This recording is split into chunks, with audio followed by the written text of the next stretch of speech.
Recently যে এখান থেকে ওখান লাভ মেরে মেরে এ দল থেকে ও দল যাচ্ছে, সে কি বলছে? দেবাংশু দেবের অংশ।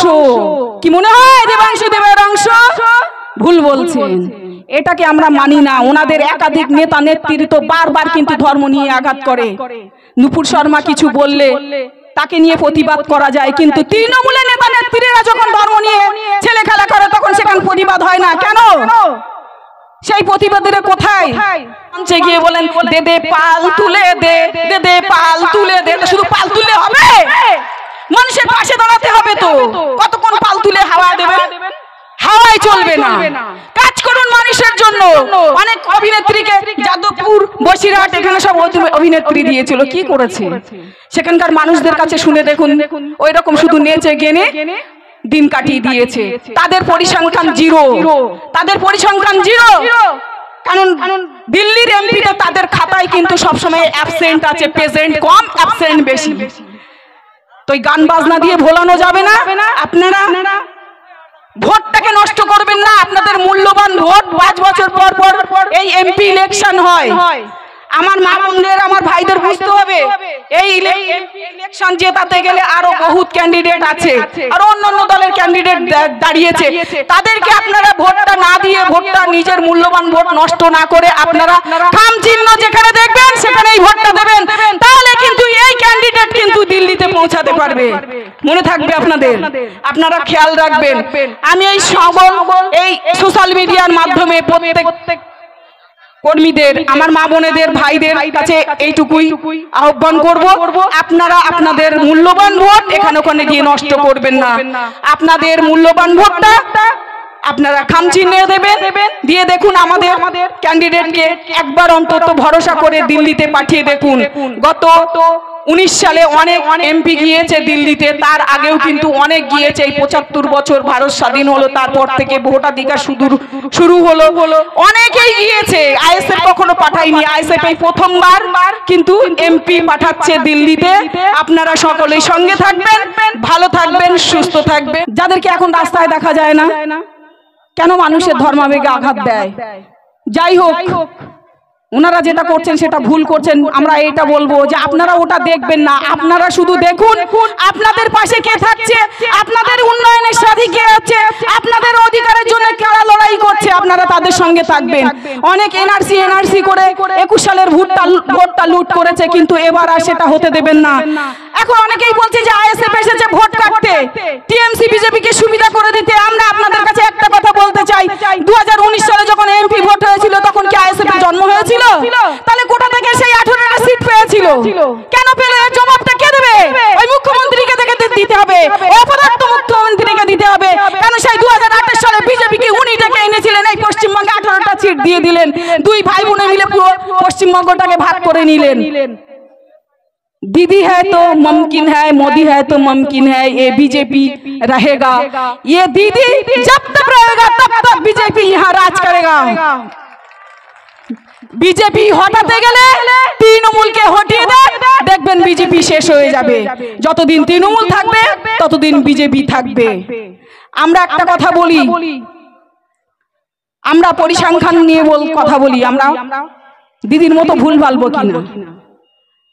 একটা জিনিস বুঝতে হবে আপনাদের, 2019 সালের আগে কিন্তু বিজেপিতে কত সিট ছিল? বিজেপির পশ্চিমবঙ্গে কিছুই ছিল না। যখন 2014 সালে ওখানে আসলেন ভাই বোনে, দিদি আর মোদি মিলে সেটিং করে নিলেন, তুমি দিল্লি থাকবে আর আমি বাংলাতে থাকবো।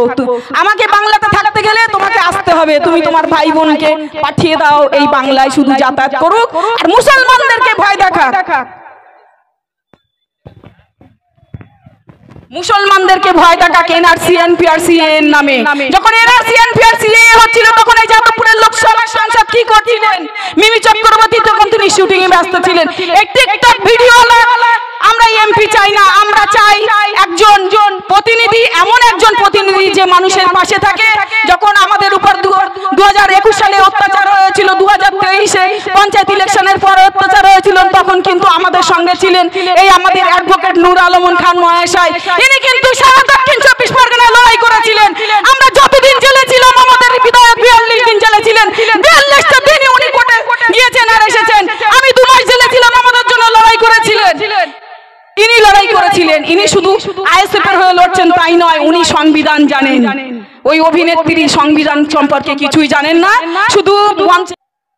হ্যাঁ, মিছিল আসছে, আমাদের একটা মিছিল আসছে পোলের হাটের এই দিক থেকে। আমরা খয়েরপুর অন্তপুর থেকে একটা মিছিল আসছে, আমরা স্বাগত জানাই মিছিলকে। সবাইকে বলবো আপনারা সুস্থভাবে আমাদের সবাই যোগদান করুন।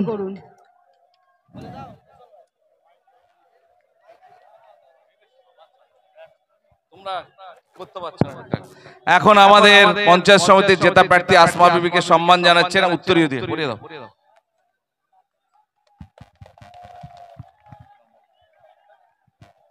থ্যাংক ইউ, ধন্যবাদ। আমাদের মঞ্চে উপস্থিত আমাদের যাদবপুর লোকসভার ক্যান্ডিডেট, আমাদের ভাইজান মনোনীত প্রার্থী অ্যাডভোকেট নূর আলম খান মহাশয় উপস্থিত আছেন। আমাদের যাদবপুর লোকসভার অবজারভার অনির্বাণ দাদা উপস্থিত আছেন। আমাদের জেলা সভাপতি আব্দুল মালেক মহাশয়, সেই সঙ্গে উপস্থিত আমার এই পোলেরহাট 1 নম্বর অঞ্চলের সমস্ত নেতৃত্ব যারা এই প্রোগ্রামটা অর্গানাইজ করেছে।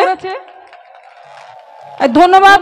আমাদের মিছিল এই মধ্যে মাঠের মধ্যে প্রবেশ করেছে, সবাইকে অসংখ্য ধন্যবাদ আমাদের মিটিং এ যোগদান করার জন্য। আপনারা সুস্থভাবে এই মিছিলে অংশগ্রহণ করুন। আমার ভাইদেরকে অসংখ্য ধন্যবাদ জানাই, আপনারা সুস্থভাবে এই মিছিলে অংশগ্রহণ করুন। আচ্ছা, ধন্যবাদ জানাই আমাদের একমাত্র জেলা পরিষদ প্রার্থী রাইনুর হক মহাশয় উপস্থিত আছেন। আমাদের ভোগালী 1 অঞ্চলের অঞ্চল সভাপতি কারিমুল ভাই উপস্থিত আছে। আমাদের ভোগালী 2 নম্বর অঞ্চলের ওহিদুল ভাই, সবাইকে। হ্যাঁ, আমরা দেখতে পাচ্ছি মিছিলটা, সবাইকে তোমরা এটাকে বন্ধ করো, মিছিলে অংশগ্রহণ করো। সবাইকে ধন্যবাদ জানাই মিছিল সহকারে আসার জন্য। সবাই নিজের নিজের আসন গ্রহণ করুন। আচ্ছা, আমাদের উপস্থিত আছে উসমান ভাই থেকে শুরু করে, টিকে মন্ডল থেকে শুরু করে আমাদের শরীফুল ভাই, নজরুল ভাই, বাবলু ভাই, ফারুক ভাই, কজনের নাম, রহিম ভাই, অনেকেই আছে মঞ্চে। সকলকে উপস্থিত সকলকে ধন্যবাদ জানাই। সেই সঙ্গে আমার সামনে যারা বসে আছে আমার ভাইয়েরা,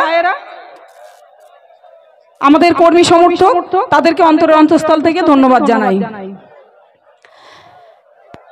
আজকে আমাদের এই প্রোগ্রামটা, এখানে আমাদের মূল বক্তা হচ্ছেন আমাদের ভাঙড়ের এমএলএ নওশাদ সিদ্দিকী ভাইজান। আপনারা জানেন তো, কিছুক্ষণের মধ্যেই আমাদের মধ্যে উপস্থিত হবে। একটা কথা শুনেছি, আমরা যখন 2021 সালে জেলে গেছি, 2022-23 জানুয়ারি,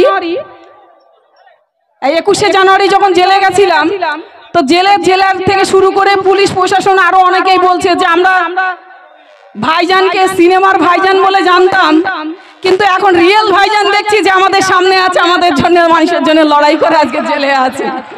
তো সেই রিয়েল ভাইজান কিছুক্ষণের মধ্যে আসবে, আমরা আশা করছি আপনারা সেই পর্যন্ত অপেক্ষা করবেন। আজকে জানেন আমাদের প্রার্থী এই পোলেরহাট 1 নম্বর অঞ্চলে র্যালি করেছে।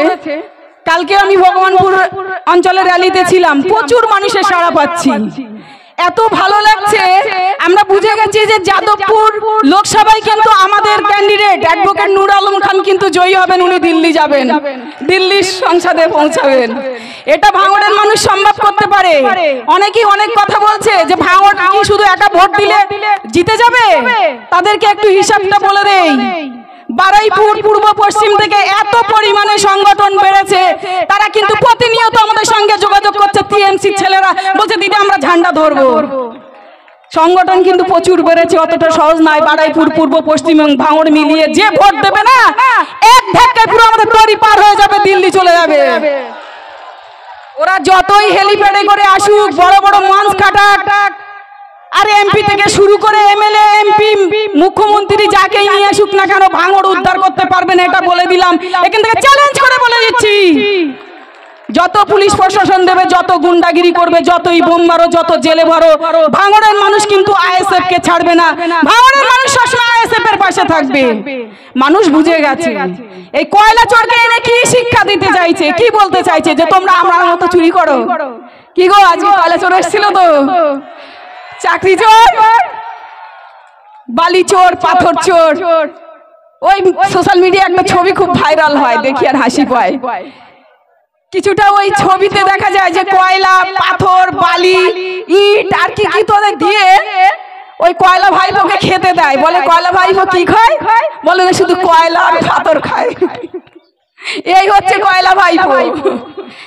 যাক যাক, নাম নিলে সমস্যা আছে, তেমনি শর্ট নামে সবাই জানে। কয়লা ভাইপো বলে এক কথায় বুঝে যায় যে কাকে বলছে, কি তাই তো?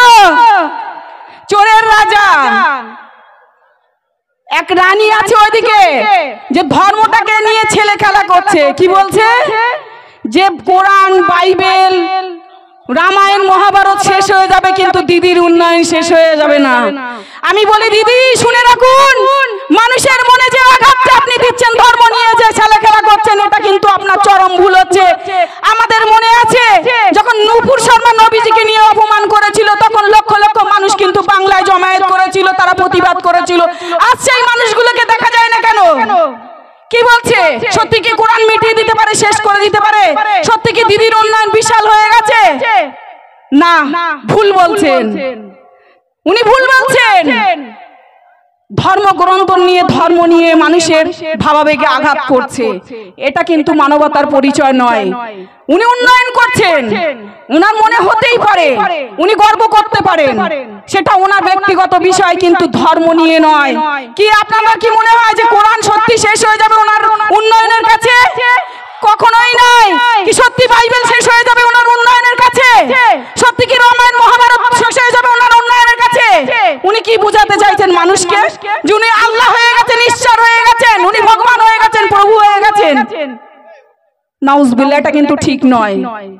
ওনার অহংকার বেড়ে গেছে, আর অহংকার হচ্ছে প্রথম, অহংকার হচ্ছে ধ্বংসের মূল কারণ। পতনের অন্যতম কারণ হলো অহংকার। অহংকার করতে নেই।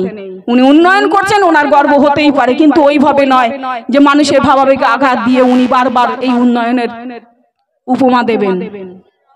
আর ওনাদের নেত্রী কি বলছেন? আর এক নেত্রী